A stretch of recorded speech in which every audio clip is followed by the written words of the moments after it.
understanding the primitive types.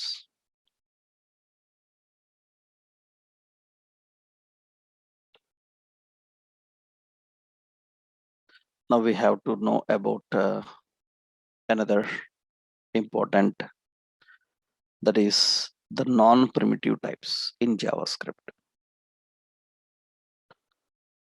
So technically, what are the non-primitive types and how to handle them? So we saw the basic point about primitive types when we learned that primitive types are immutable.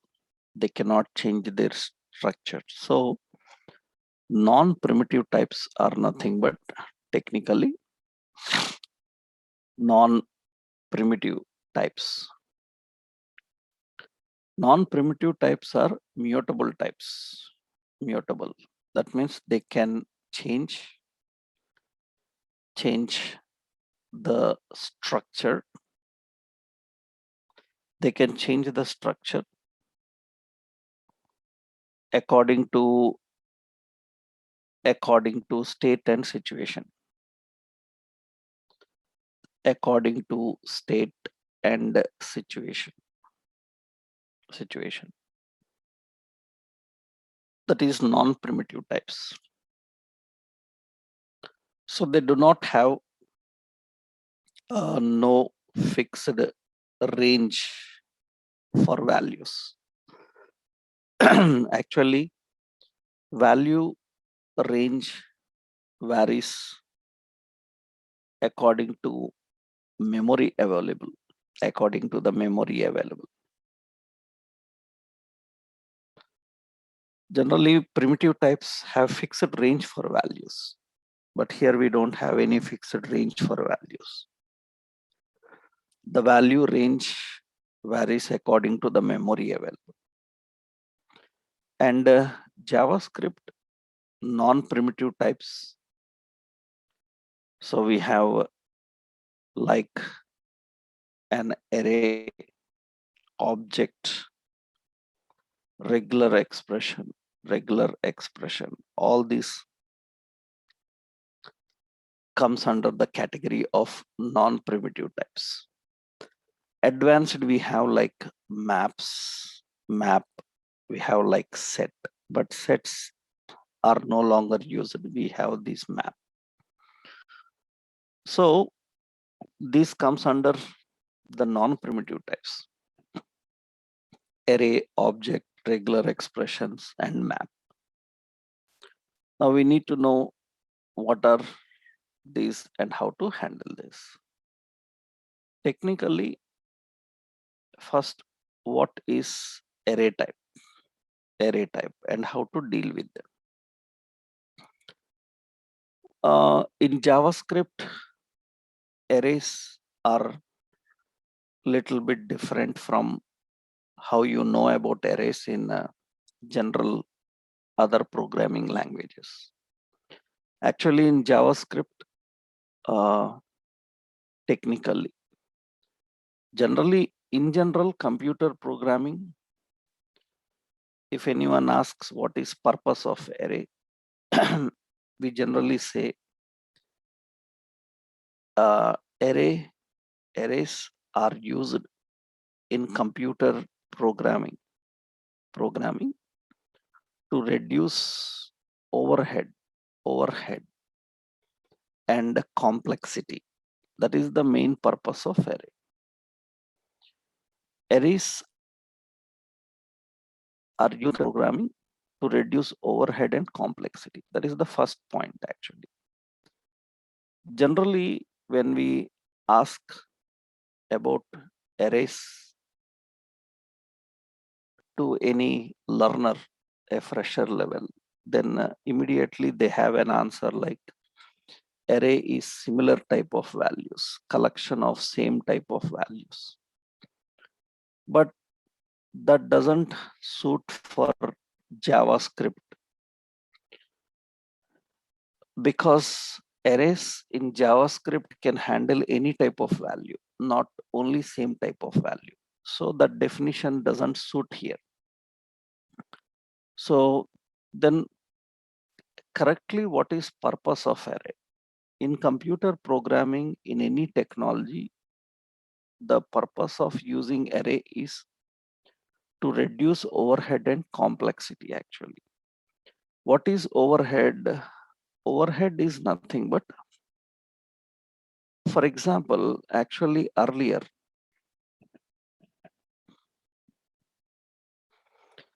so earlier we used to use uh, to store data. We have magnetic tape. Earlier we have to store data in magnetic tapes actually. So we call magnetic tape. Data is stored in a magnetic tape. It is stored in magnetic tape. In electronic devices, data was stored in magnetic tapes.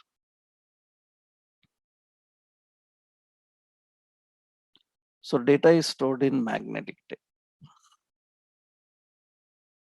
in early stages, that is magnetic tape. And in magnetic tape, when data is stored, so we don't have any problem at that time. Why? Because in a magnetic tape, generally data is stored in an order. It is stored in an order. That means the data is present in an order. So, and we read the data in order. We don't have a problem in that magnetic tape. So that means the data is present like so in a binary form. So, and this data we can read, this data we can read in a sequential order. Actually, there will be a read write head. There will be a read write head. And that read write head can read in an order. It can read in an order. So it can start from one location to go to another location. It can read in an order. It can read in an order. So that is the reason we don't have any problem. It goes and reads in an order, no issues. That is what actually the magnetic tape earlier. But the problem started with the disk. Later we started using disks like floppy, CD, hard disks. When we started using disk, one of the main problem with the disk, the main issue with the disk is actually in disk, in a CD or floppy or hard disk, data is stored. Data is stored in tracks and sectors. Data is stored in tracks and sectors like this. Data is stored in tracks and sectors. And what, how data is stored inside tracks and sectors? Actually, inside tracks and sectors, data will be like this: 1, 2. In this direction, it will store 3. So, and again, next value comes here 4 and 5 and 6. Like this, data will store, not in a spiral way. Not in a spiral way. Data is not stored in a spiral way. It is stored in this way. So then what happens is, if data is stored in this way, any in floppy or CD or hard disk, any location, that is the order actually, that is the order. It's going to store in that particular order. Suppose I will just give you a simple, show you an hard disk image. You can identify that. You can see that.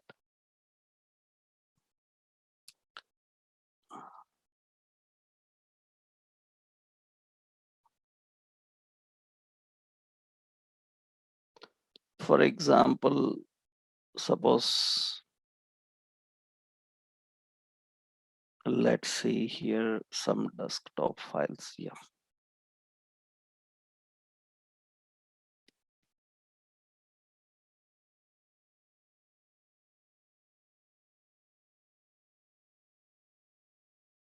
Yeah, just you can see I have that hard disk just internally how it looks like to make you understand. Yeah.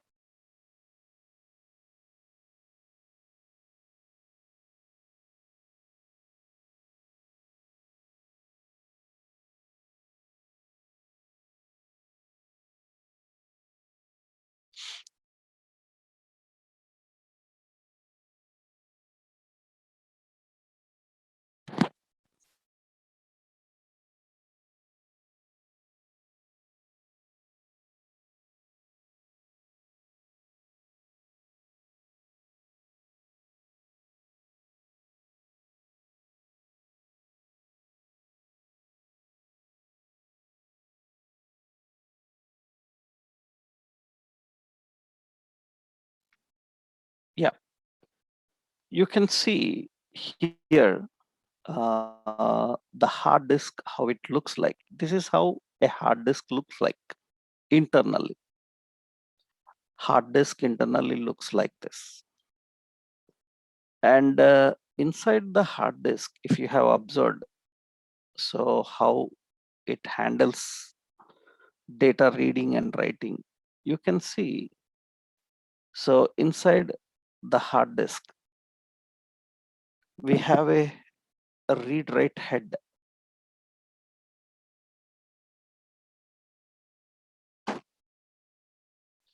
You can see inside the hard disk, we have some read write head.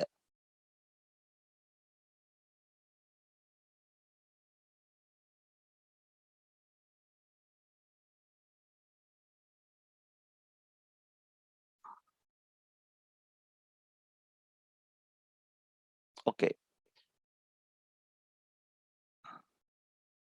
So you see here, that is the read write head we have here. This is the read write head actually. This is the read write head. That is the read write head. This is the read write head. It is going to, it is attached. You see disk will rotate round. Disk will rotate round. So it is attached to this spindle. This is going to rotate your disk round. But this read write head is attached like this, and it can move only like this direction. It can move like this.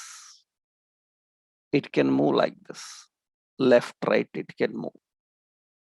And a disk will rotate round. That means data is not stored. Data is not stored round actually. Data is stored in this way.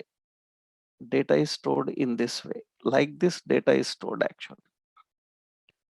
In this case, when data is stored in this way, generally what happens is, if data is stored in that particular way, what happens here is, now, so at one place, some here we stored a value A and B.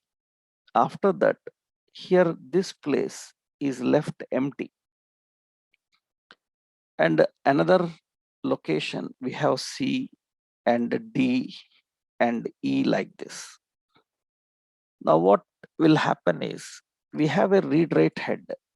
This read write head, it will see that at A place there is already some data. It will not go and write B, C. It will stop there.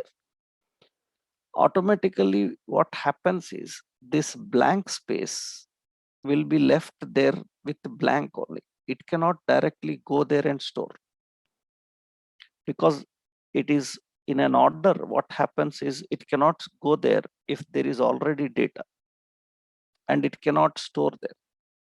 Due to that, what happens is, in your computer, so you have space but cannot use it. This problem will come. This problem is called as overhead. So this is called overhead. Earlier, we don't have this problem, but with floppies, CDs, hard disks, this problem came. Earlier means before floppy CD hard disk, we used to have magnet tape. In magnet tape, we don't have that problem. But in here, we have that problem. That means you have some space available, but you cannot use it. To overcome this problem, generally in our computers, they give an option called disk defragment. They give an option called disk defragmentation. I hope you people, if you know Windows, you know this option. In your computer, you can use this disk defragmentation. And the purpose of disk defragmentation is nothing but the purpose of disk defragmentation. All used sectors will be sent one side, unused sectors another side. Now you can properly use the memory. So the problem is memory available, but you cannot use it. That is the overhead problem. To overcome this issue in computer programming, so the concept of arrays introduced.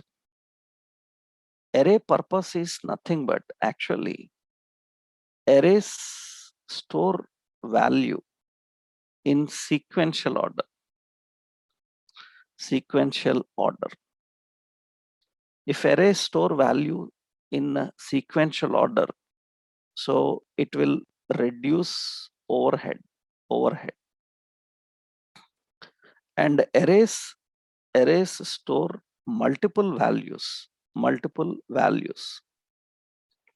under one name. So it will reduce complexity. It will reduce the complexity. It is easy to read and do. These are the main purpose of array. Now remember, in JavaScript, array can handle any type of value. Can handle any type of value. Some technologies have problem. That means some technologies cannot allocate different types of memory in sequential order. Hence they restrict array to store similar type of values. That is the reason if you ask Java, .NET, C++ like people, then they will give you an answer like array is similar type of values. But they should say that in my Java, arrays are similar type of values. In my .NET, arrays are similar type of values. In my C++, arrays are similar type of values. They should not simply say that arrays are similar type of values. Why? Because it is not applicable to all technologies. So JavaScript array can handle any type of value. Not only that, in JavaScript, array size can change dynamically. Array size can be changed dynamically. That is the reason it comes under the category of non-primitive type. It can change the size dynamically. In many technologies, array size cannot change dynamically. But in JavaScript, array size can change dynamically. It can change dynamically. So it is not possible in other programming languages. That is the reason. So array in JavaScript, have the behavior of we call as stack or queue or a dictionary collection. It have the behavior of a stack, queue, dictionary collection. Generally, in other technologies, array size cannot change dynamically. That is the reason to overcome this, they use a concept called collections. But JavaScript people don't need any collections. Why? Because array have all the behaviors. Array can behave as a stack or a queue or a dictionary collection. What are those? You will see. That means the concept of array is little bit different from what you know in other technologies. But purpose of array is same in any technology.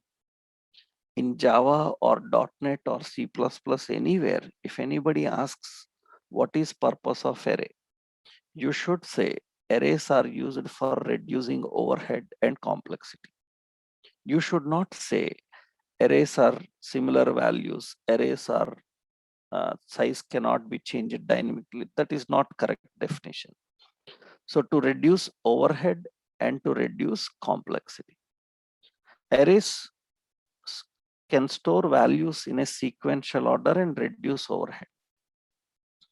Arrays can store multiple values under one name and reduce the complexity. So that is the point. In JavaScript, array can handle any type of value. It can handle any type of value. And it can store multiple values under one reference name. So how do we configure the array?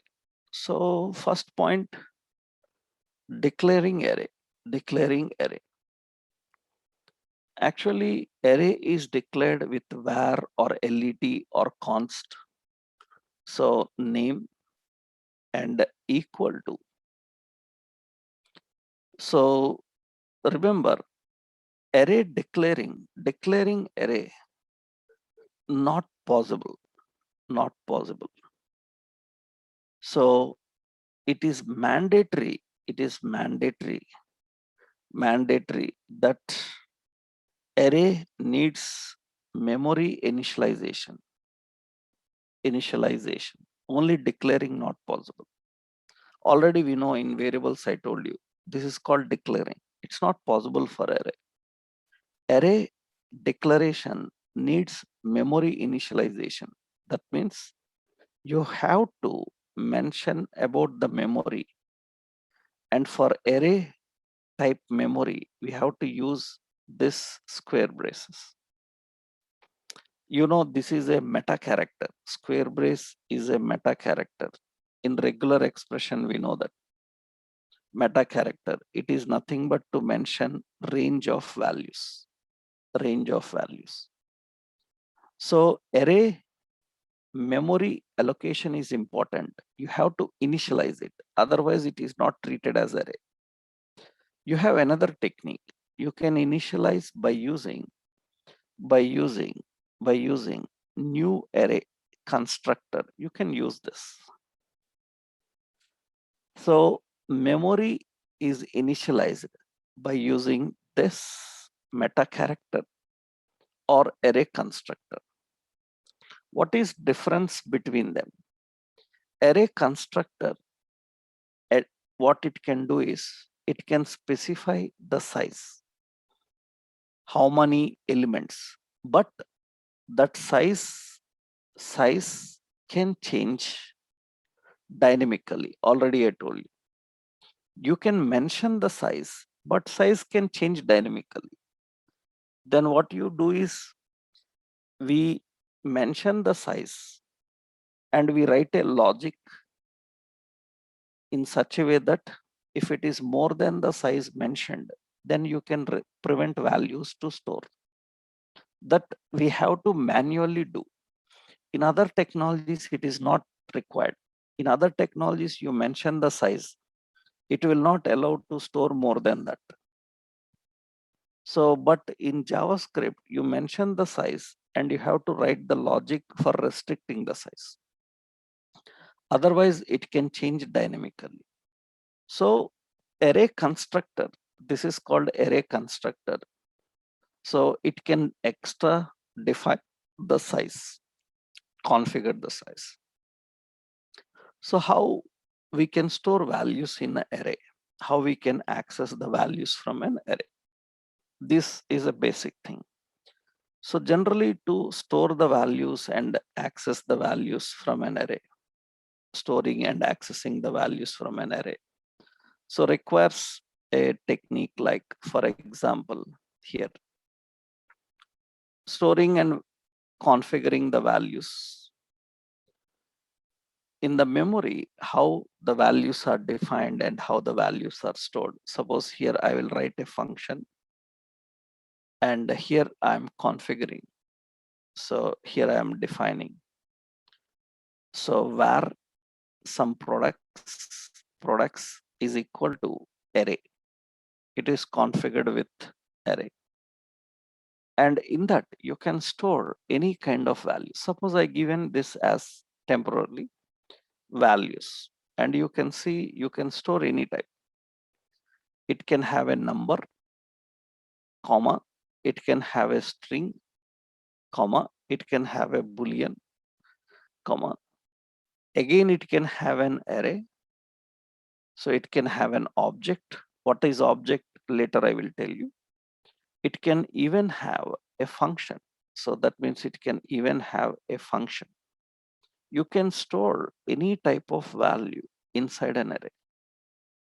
Generally, this is not possible in other programming languages. You can store only similar type.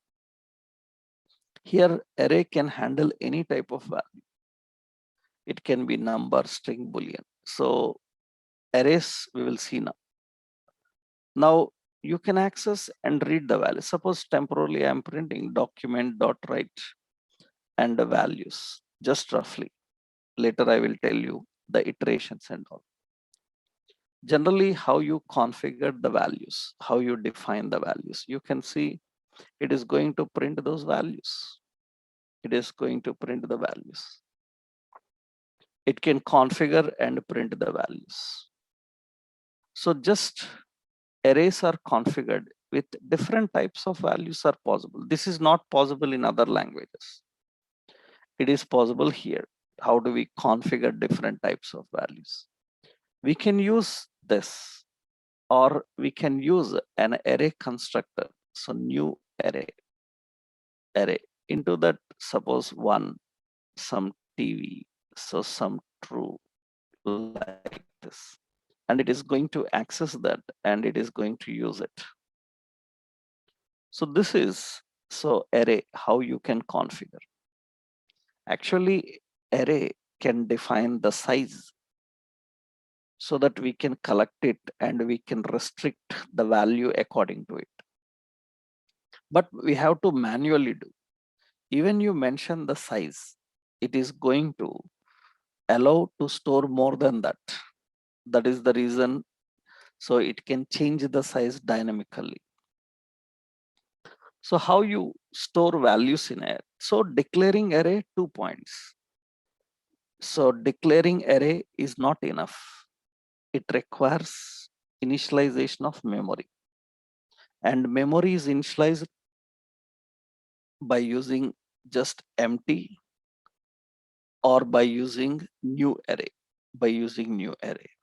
So using new array. Like this, you can initialize memory. After that, while initializing, you can send values, or after initializing, you can send values. So here we initialize, but we haven't sent any value. Now, how do we send values into it? So currently it is empty, nothing is there. It is empty, nothing is there. How we can send values into array? To send values into array, actually what we have to do is to send the values into array. Generally, the memory allocated for array will be in this way. It will be in this way. So this is values, that is an array. The memory allocated for this will be divided into multiple blocks like this. And they have index numbers. In the memory, they have index number. So index number like 0, 1, and 2, that is the index number. Actually, these arrays having index number, at the same time, they have a property called 0 property. And they have a property called 1 property. They have a property called 2 property. Now, actually, this is index and this is property. Many people who know about general array concept, but technically not aware of everything, then usually they think that if I want to store values into array, I need to use this index number. But actually, what you have to know technically is values of 0 is equal to I stored some 10. This 0 is not index number actually. It is property name. That means it is a string type. It is not a number type. It is a string. It's not number. Generally, it is a string. This string maps to that index number actually. It maps to that index number. And it maps to that index number, and it is going to store that value in the memory in index number. But accessing and storing is not done with index number. It is done with property name, which is a string type actually. For example, I will show you here. Generally, you can see that here I am writing values of 0, okay, 10. Values of 1 is equal to some a. So values of 2 is equal to some true, like this. Now it is printing. So no problem, it's working. But generally people think that this is index number. 0, 1, 2 is index number. But it's not index number. It's not number at all actually. I will show you that proof here. I will write a simple logic. Later you will learn about the logic. Where property in values. I am writing a small logic. Document dot write property. I am printing the property. And I want to know the data type of the property. So then here I will use data type of property. I am just printing here property. So let's put a dollar just to show you. And here, this is the property. And data type of property, I will give here data type of property. Here, type of property. Type of property is used to return the data type of this property. And I will return the value. So value is nothing but values of property. This logic you will learn later, but just observe the concept here. So I written a logic to make you understand what is that 0, 1, 2. You see here, when I refresh, you can see that 0, 1, 2 are string type. They are not numbers. That means generally people will say that index number, but actually it's not directly index number. It is a property name. that property name is mapped to that index number. That's the reason people think it is index number. It's not index number, it is string. You can see that. We can suppose I am writing like this, values of 3, I am writing like a string, and into that I store some value, John, and you can see that that is also stored into it. It's also working. That means, but you never see people writing like this. You will never see people writing like this. Generally, even people don't know that. They still even now think that, generally they think that it's index number. So you will never see this anywhere, anybody writing like this, because actually not required. Even you write a number, it is treated as string. Even you write a number, it is treated as string. It is converted as string because that is how it can map to index. So arrays are very important to understand this concept. So you have to know that. So the arrays are stored with values, accessed with values with the property name, and property name and index will be same. That is the reason people think that it is index number, but it is generally property. Do we configure the values and store the values and use them? So allocating memory, initializing. Remember, if I don't initialize the memory, and I try to store values into it, and it is not possible to store. You see, when I go here in the console, it says that cannot set property 0 of undefined, and 0 is a string, it is not a number, and it is saying that it is property, not index number. It should have said that I cannot set index 0, I cannot set index 0, but it is not saying. It is saying that I cannot set property 0. That means memory is not initialized.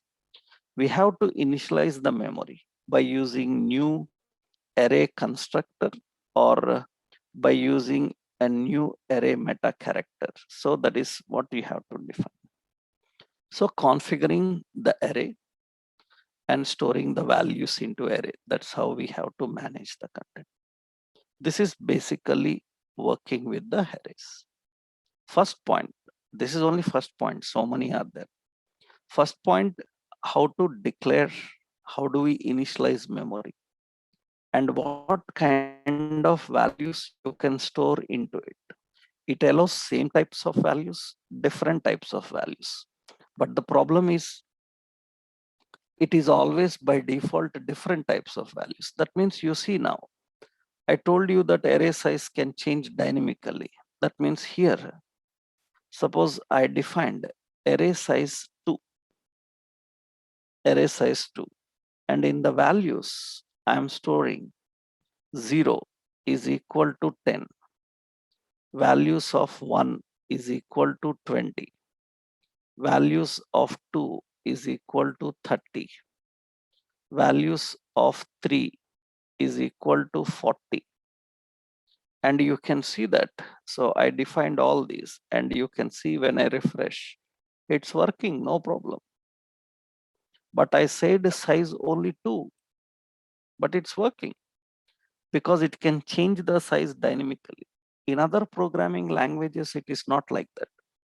In other programming languages, it will immediately show an error saying that it is invalid. So index out of range, you cannot store the values out of that context. That is basically how we can configure the values and define values into array. So array size can change dynamically. Then many times people ask, then what is the use of this size? What is the use of size is, we can access the size array is values dot length. After accessing that size, what I can do, Now I can, if size is greater than true, then I can put a condition saying that you cannot store more than that. Manually you have to write that, but in other programming languages it's not required. It will take it automatically. It will configure it automatically. That's basically how it can manage the concept. So, but generally array size can change dynamically. Array can store different types of values. Then what is the purpose of array? The purpose of array is to reduce overhead and to reduce the complexity. That is the main purpose of array. What is meant by overhead?